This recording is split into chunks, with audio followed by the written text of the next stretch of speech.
sé que la culpa se la echáis a medio maratón, por eso sois menos en esta mañana, pero la realidad de todo es que, como iba a predicar yo, ¿para qué? Me quedo en casa, ¿eh? En el fondo hay eso.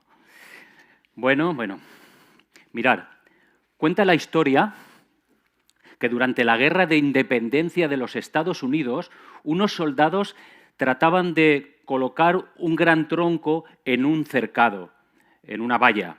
En eso que se acercó un hombre que al ver a un oficial que estaba observando sin ayudarles, le preguntó por qué. El oficial, indignado y sintiéndose bastante importante como para ayudar, le contestó: ¿es que no se da cuenta que soy un coronel? A lo que el otro le respondió: bueno, si usted no lo hace, lo haré yo. Así que fue que con la ayuda de este hombre por fin pudieron terminar la tarea. El coronel quiso saber el nombre de aquel caballero y este, abriendo su abrigo para descubrir el uniforme que llevaba debajo, le contestó: soy el general Washington y cuando necesite de mi servicio, llámeme. Yo creo que no lo llamó, pero bueno.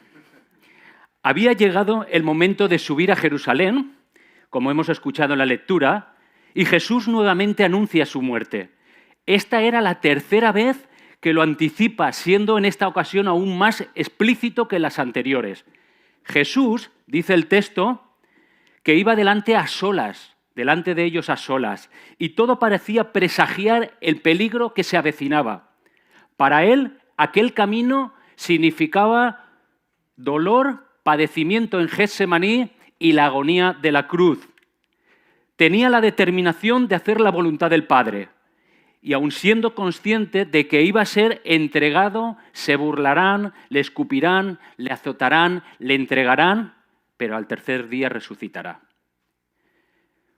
Cualquiera diría que después de esta tercera conmovedora revelación, y a estas alturas los discípulos ya estarían pues entendiendo lo que significaba la venida de Jesús al mundo y lo que implicaba para ellos seguir a un maestro como este. Pero no fue así. Mientras que el Señor sufría en el camino, ellos soñaban con un reino mesiánico de alcance mundial en el que ellos iban a ocupar los puestos más distinguidos. Tenían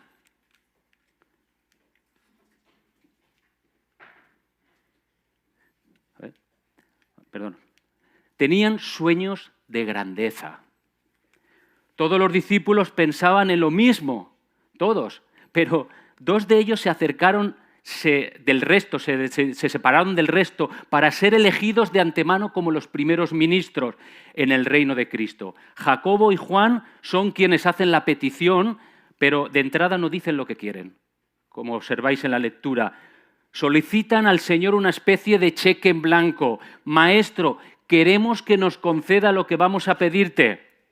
Primero dime que sí, papi, y después te diré lo que quiero. Vamos a ver. Todos los padres presentes en la sala y los que estáis desde casa, no caigáis en este truco del almendruco. Herodes cayó en ese error y tuvo que cortarle la cabeza a Juan el Bautista.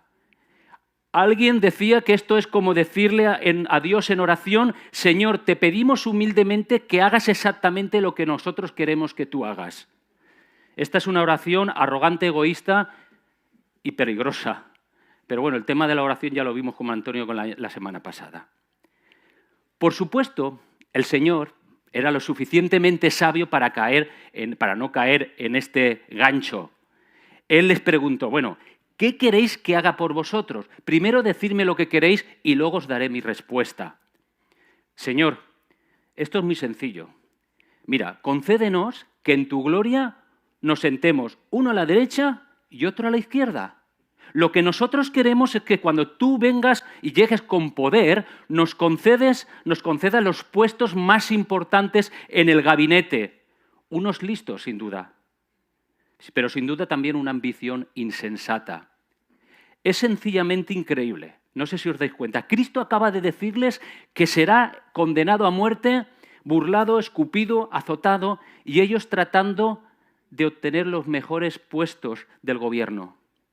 Ya se imaginaban a Cristo viniendo a reinar con su gran trono, sus siervos, y los altos oficiales, y en medio de toda esa pompa imperial se veían a ellos colocados en los puestos de más alto honor. Bueno, al final lo hemos dejado todo para seguirte. Parece lógico pensar lo que vamos a recibir a cambio. Pero antes de fusilar a los hijos del trueno, digamos a su favor lo siguiente. Puede que estuvieran confundidos, ahora veremos, pero nunca pusieron en duda el triunfo final de Jesús. Ellos seguían creyendo que el carpintero de Nazaret, al que los líderes religiosos rechazaban con todas sus fuerzas, era el Mesías que iba a establecer su reino en la tierra. Pero la petición de ellos no salió de la nada. Hay varios factores que se dan para que ellos piensen así. La más sobresaliente es esa promesa que Jesús les hace poquito antes, cuando está en el encuentro con el joven rico, Mateo 19, 28. Os aseguro que cuando todo se haya renovado y el Hijo del Hombre se siente en el trono de su gloria, vosotros que me habéis seguido también os sentaréis sobre 12 tronos para juzgar a las 12 tribus de Israel. Y tal parece que los hijos de Zebedeo hicieron sus cálculos. 6 tronos a la derecha, 6 tronos a la izquierda, pues todo parece que en medio van a quedar, al lado del trono van a quedar 2. Entonces, estos hombres no ponen en duda en ningún momento pues, la petición.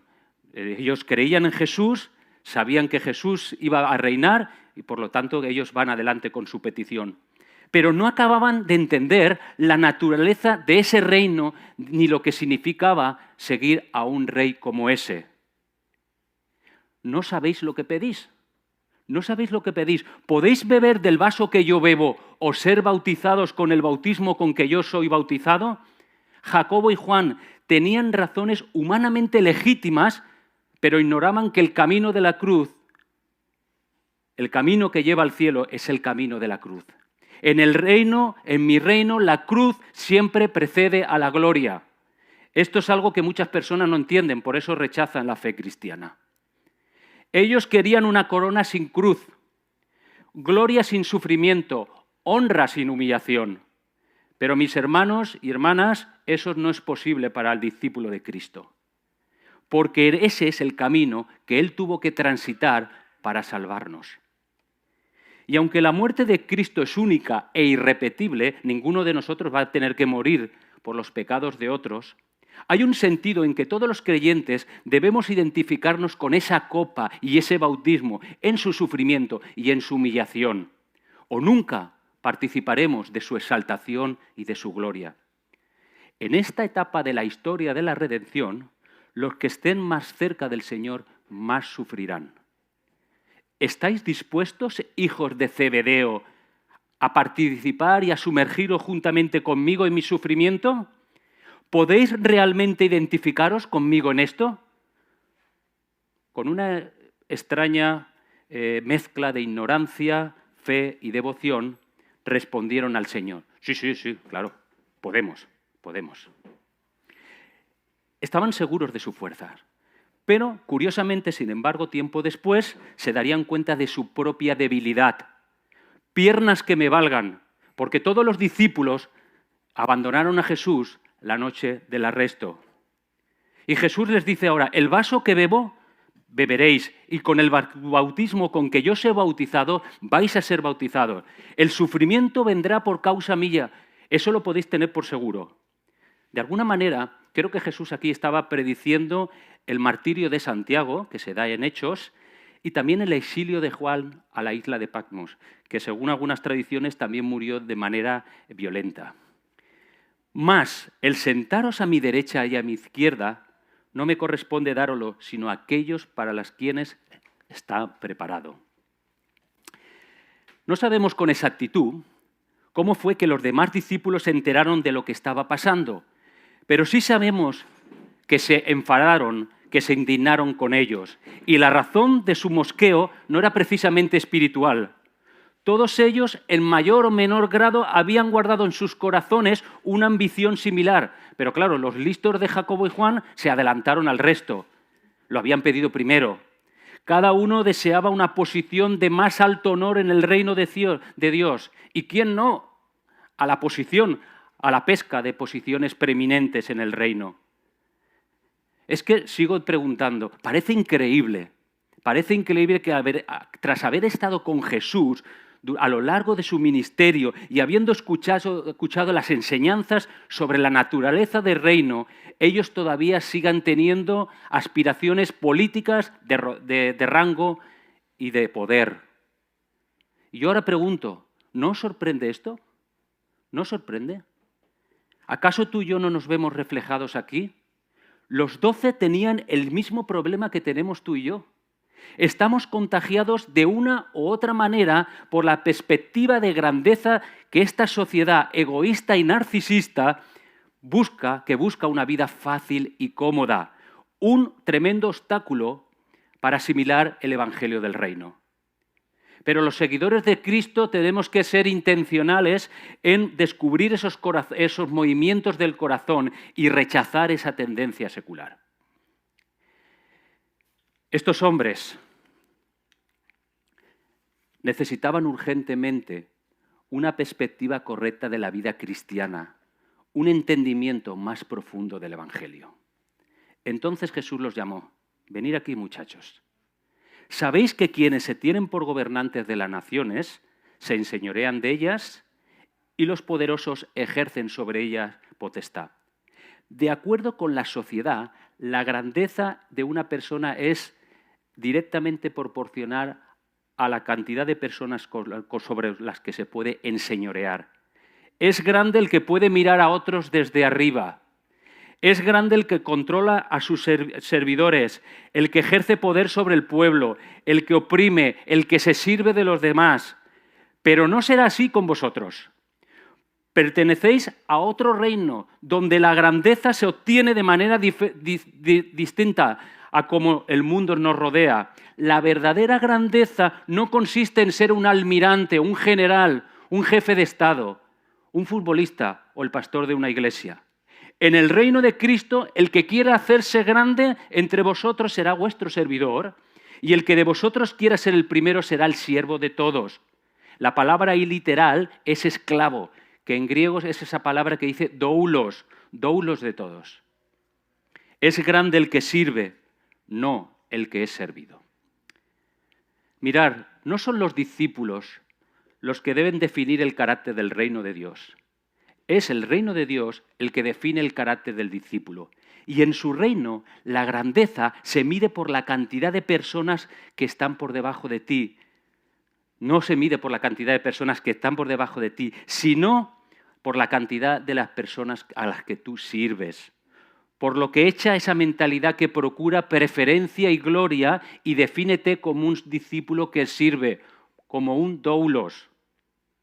Algún día, lo sé, algún día el mundo funcionará al revés, porque ahora funcionará al derecho, porque ahora funciona al revés por causa del pecado. Y es que los valores del reino de Dios ponen patas abajo el sistema de valores de este mundo.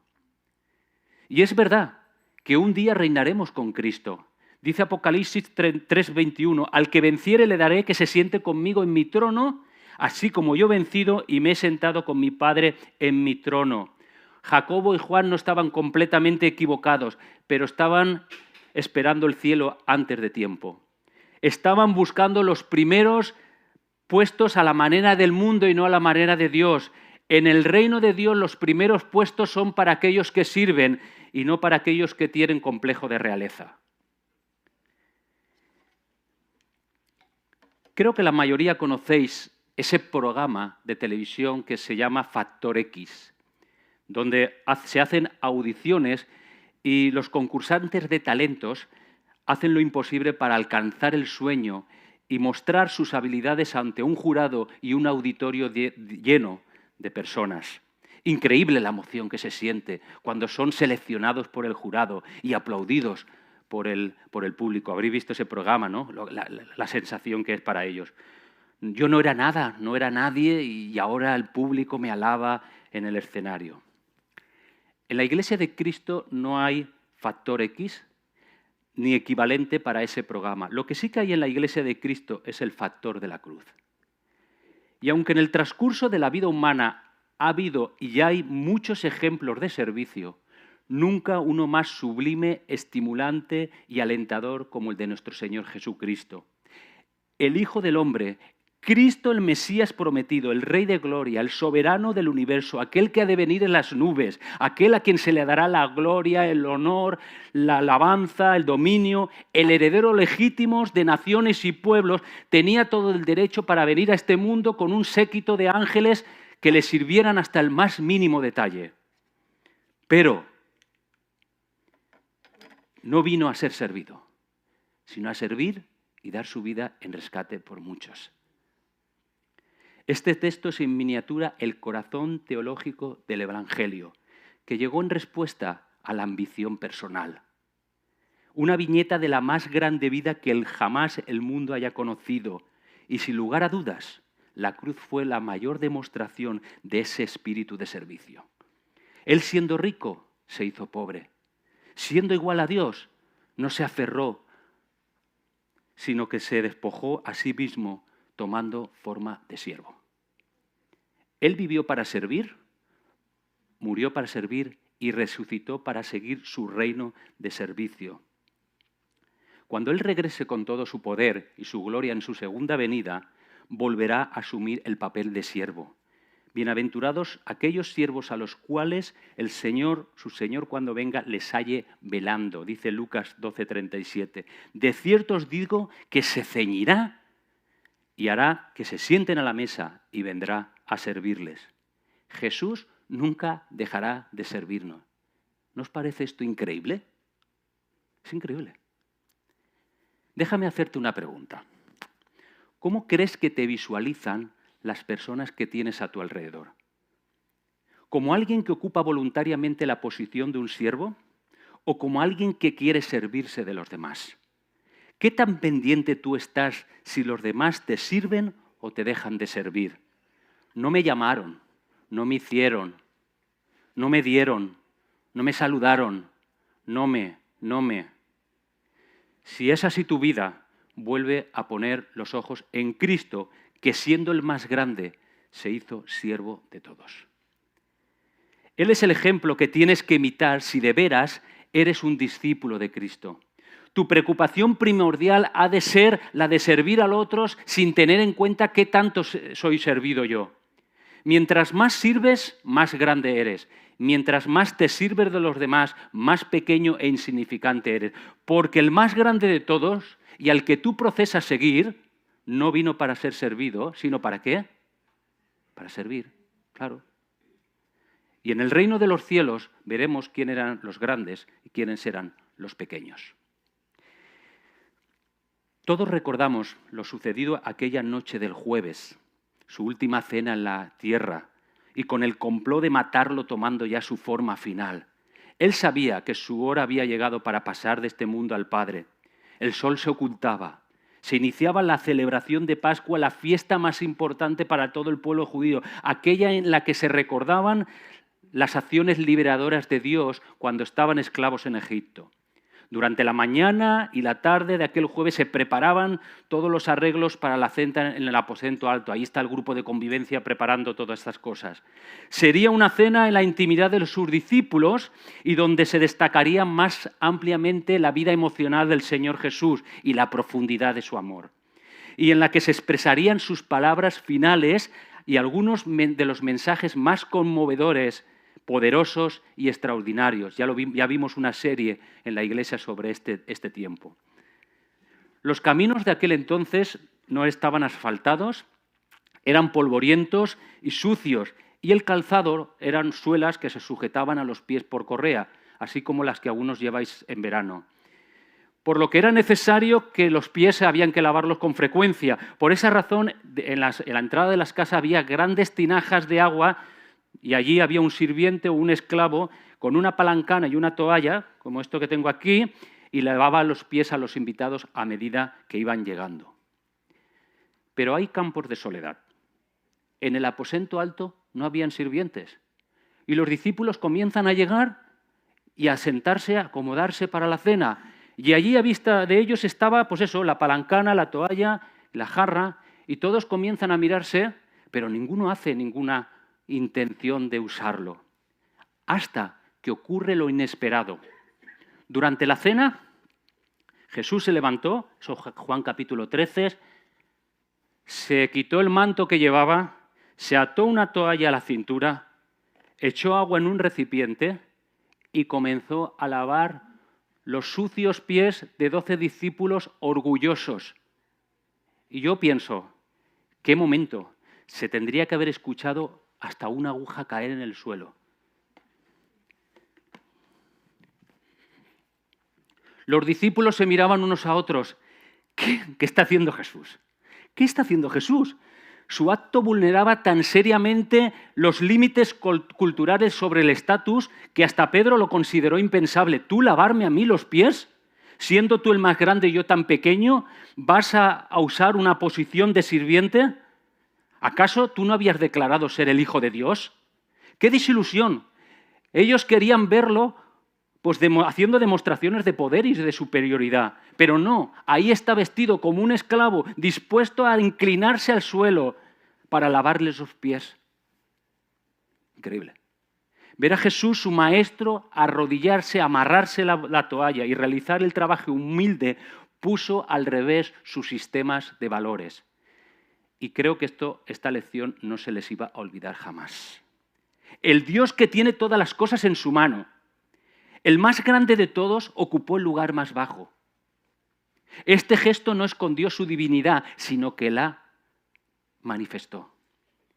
En su humillación brilló su gloria. Salió del puesto de comodidad, del asiento del importante, de la cabecera, de lo popular, de lo admirado, de ser el centro a ser un siervo. ¿Sabéis lo que os he hecho?, dijo Jesús. Pues si yo, el Señor y Maestro, os lavé los pies, vosotros también debéis lavaros los pies los unos a los otros, porque os he dado ejemplo para que, como yo os he hecho, vosotros también hagáis. Si hacéis esto, seréis felices si lo practicáis. Juan 13, del 14 al 17. Estaban dispuestos a pelearse por un trono, pero no por la toalla. Y estoy convencido que todos seguramente le hubieran limpiado los pies a Jesús, pero no entre ellos. Y Jesús le dio un modelo que trascendió las barreras sociales. Era esencial que entendiesen que el Hijo del Hombre no vino para ser servido, sino para servir y para dar su vida en rescate por muchos. El lavado de pies pone de manifiesto la clase de discípulo que Jesús quiere. No podían ser los apóstoles que luego fueron si no entendían este valor fundamental en la Iglesia de Cristo, que la grandeza en el reino de los cielos es escoger el camino del servicio. Este es el efecto que debe producir el Evangelio en nuestras vidas. Y como quienes pronto serían enviados por su Maestro a predicar el Evangelio y establecer la Iglesia, no iban a considerarse mayores que aquel que les enseñó que la verdadera grandeza se mide por la capacidad de servicio a los demás. El poder del ejemplo pudo transformar a este grupo de hombres orgullosos, arrogantes y egocéntricos en un grupo de discípulos dispuestos a dar su vida por su Señor y por su Iglesia. Y en dependencia del Espíritu Santo vivieron en consecuencia. Lo sabemos, tenemos ahí hechos que lo describe todo esto. Y yo, a la luz del ejemplo de Cristo, me pregunto en esta mañana, y os traslado estas reflexiones, ¿hay alguna labor demasiado bajo e indigno para mí? ¿Existe algún servicio que como cristianos podamos catalogar como demasiado sacrificial? ¿Hay algún punto en el cual podemos decir, yo ya he descendido demasiado, yo ya lo he dado todo, no puedo llegar más lejos, no puedo recorrer ni una milla más? ¿Cuál es tu límite? Ningún trabajo era demasiado bajo para Jesús, ni siquiera el de lavar los pies de 12 discípulos. Así que, puesto que recibimos nosotros un reino inconmovible, tengamos gratitud, mediante ella ofrezcamos a Dios un servicio aceptable con temor y reverencia, dice Hebreos 12, 28. Hace unos años apareció en un periódico de Florida esta noticia. Iglesia reemplaza bancos duros por sillas mecedoras. necesitamos reinterpretar el espíritu de servicio. En un tiempo en que muchas personas solo buscan comodidades, por lo que tenemos que tomarnos muy en serio este llamado. El servicio no es solo un valor, el servicio también es un mandato. En realidad va más allá del valor y del mandato. El servicio es un llamado firme de parte de Dios y el reflejo de la vida misma de Cristo. Servir no es una opción. Ningún discípulo de Cristo debe sentarse a disfrutar de los beneficios de la salvación y jamás mover un dedo para servirle. No seamos unos mediocres y tratemos de ser grandes en el reino de Cristo, convirtiéndonos en servidores de todos. En esta iglesia está prohibido recostarse o acomodarse, y esto también va para los que estáis en casa. El Señor nunca va a utilizar a nadie como yo. Me siento incapaz. Este puede hacerlo mejor que yo. No tengo buena salud. Soy muy viejo. No sé hablar en público. No sé qué don tengo. No tengo tiempo. No pongas excusas. Pues cualquiera que sea tu excusa, no eres el primero que trata de usar esa táctica con Dios. ¿Recuerdas a Moisés? Señor, soy tartamudo. O Jeremías, ay Señor, he aquí que no sé hablar, soy joven. Y Gedeón, no puedo, Señor. No soy más que un campesino, un joven común y corriente de mi pueblo, y no soy un guerrero ni tengo ninguna experiencia en batalla. Dios no aceptó las excusas de ellos, y Dios tampoco hoy va a aceptar ni la tuya ni la mía. Si no podemos sacar tiempo para servir al Dios, es porque estamos demasiado ocupados en nuestros propios planes. Ser un siervo significa dar a Dios el derecho de controlar tu horario y permitirle que lo interrumpa en cualquier momento cuando lo necesite. Si tú dices que eres cristiano, pero tu vida está tan ocupada y tan llena de dificultades para servir a los demás, si el deseo de servir no es parte de tu nueva naturaleza, tú no sabes lo que significa ser cristiano. Si mi fe no sirve para servir, mi fe no sirve para nada. Aquel que ha comprendido y creído en el sacrificio de Cristo estará dispuesto a servir haciendo exactamente lo que Él hizo. ¿Qué fue? Que no vino para qué, para servir y para dar su vida, sino vino para servir, no vino para ser servido, sino para servir. Mirad, la Iglesia no es un crucero de placer en el que unos pocos conforman la tripulación y el resto de pasajeros en tránsito al cielo. En la Iglesia no hay pasajeros, todos los que embarcan son tripulación y están para servir. Ningún miembro es inútil y toda parte es necesaria para bendecir y complementar a las otras. Según cada uno ha recibido un don especial, dice 1 de Pedro 4:13, úselos sirviéndoos unos a los otros como buenos administradores. No usar el don que Dios te ha dado es una afrenta contra la sabiduría de Dios, es un rechazo a su amor y a su gracia, y es una pérdida para su iglesia. Él te dio a ti la capacidad que tú necesitas para servir en tu iglesia en una medida de gracia exacta. Cada uno tiene su propio don, dice 1 de Corintios 7:7, uno a la verdad de un modo y otro de otro modo. ¿Para qué? Para la edificación del cuerpo de Cristo, como dice Efesios. Cuenta la historia de un capellán que estaba atendiendo a un soldado que se estaba muriendo y le preguntó si quería mandar algún mensaje a su madre. Sí, por favor, dígale que me muero con toda felicidad. Bien. ¿Alguna cosa más? Sí, por favor, escriba a mi maestra de escuela dominical y dígale que me muero con toda felicidad. ¿Algo más? Sí, dígale también a mi maestra de escuela dominical que me muero como un cristiano, fiel al Señor y que nunca olvidé ninguna de las enseñanzas que ella me dio. A los pocos días el capellán escribió a esta profesora de escuela dominical, pues, transmitiéndole las palabras del soldado.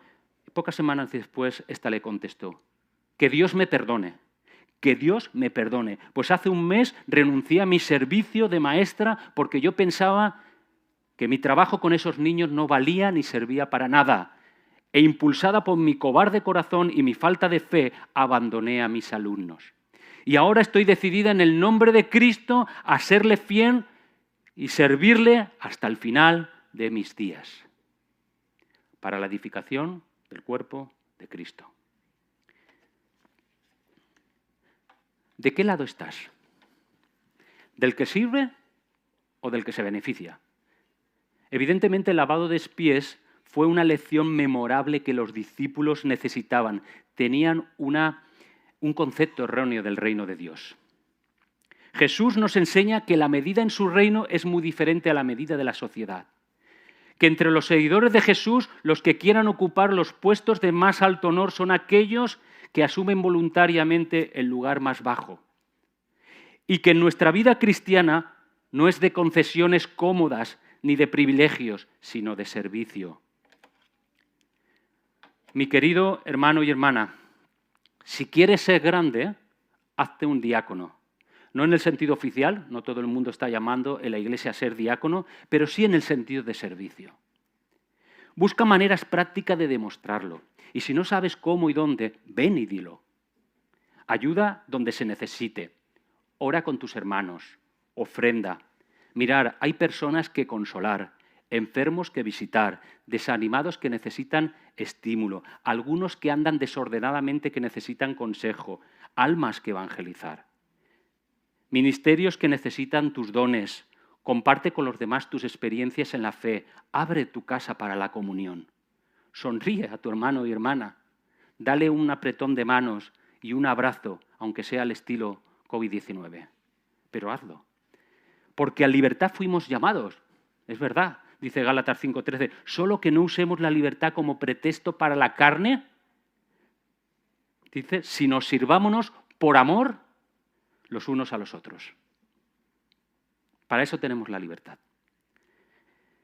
Mirar, en el viaje misionero que María José y yo hicimos a Guatemala en el año 2001, hace 20 años ya, se acuñó una frase que decía: el siervo que no sirve para nada sirve. Esto se comunicaba mucho entre nosotros allí. Si tú decides ser un siervo que sirve, luce un corazón obediente y humilde y muere a las motivaciones egoístas característico de nuestra sociedad. Sé entrañable, aprende cosas nuevas y déjate instruir por los demás constantemente. Ten un corazón desprendido, dispuesto y disponible. Sirve al Señor con alegría, como dice el Salmo 100. Ten presente que eres un instrumento en las manos de Dios y vive en rendición y dependencia del Señor. Y en aquel día, cuando allí se pase lista, el Señor te dirá: bien, bien, bien, bien, buen siervo y fiel. En lo poco fuiste fiel y en lo mucho te pondré. Entra en el gozo de tu Señor. Mirar, hay muchos pies por lavar. ¿Estás dispuesto a tomar la toalla? Que así sea, que el Señor os bendiga.